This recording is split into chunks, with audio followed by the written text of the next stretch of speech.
Right, it's the subject that keeps coming up. Does the game need an independent regulator? Well, it's back on the agenda thanks to the latest draft of the Football Governance Bill. And these are just a few of the new elements, along with plans for effective engagement with fans on ticket pricing and making clubs publish their action on equality, diversity and inclusion. There's a commitment that any regulator will not be tied to UK foreign and trade policy when it decides takeovers.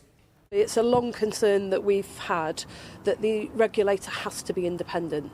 You'll know that it's a condition of our participation in international tournaments that the regulator is independent, but we also think that is far better than the government intervening to make decisions about how football is run and governed. So the regulator is established to be independent for a very specific reason. We've removed the requirement for the regulator to have to follow UK foreign and trade policy for that reason, but we have also written into the bill a set of principles that the regulator will have to consider as part of the licensing regime, including honesty, transparency, integrity and the right to consider the use of illicit finance as well. We want to make sure that our clubs have good, responsible owners who see themselves as custodians of those clubs and safeguard them for the future.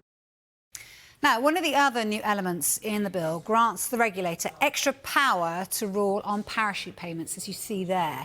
As we know, clubs who get promoted to the Premier League enjoy a huge cash injection when they step up. When teams are relegated to the Championship, they also benefit from up to 3 years of payments from the top division. And while they were put into place to help clubs handle the financial shock of relegation, there have long been concerns about these payments distorting the competition in the second tier. We believe there is compelling evidence that parachute payments in their current form help drive wage inflation in the Championship, which makes clubs financially unsustainable and also increase debt in the Premier League.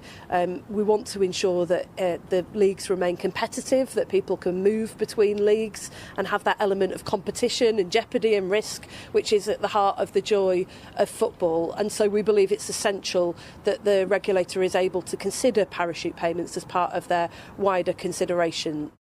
Yeah, so plenty for Parliament to consider then as the MPs scrutinise this new bill. And our senior reporter Geraint Hughes has been assessing a couple of the other main considerations. It really has strengthened the equality, diversity and inclusion, EDI element of the bill as well.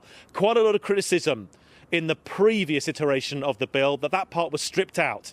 But today, some recognition that this has come back in and appreciation and recognition that this part of the bill has been strengthened and will go forward as well. Timescale?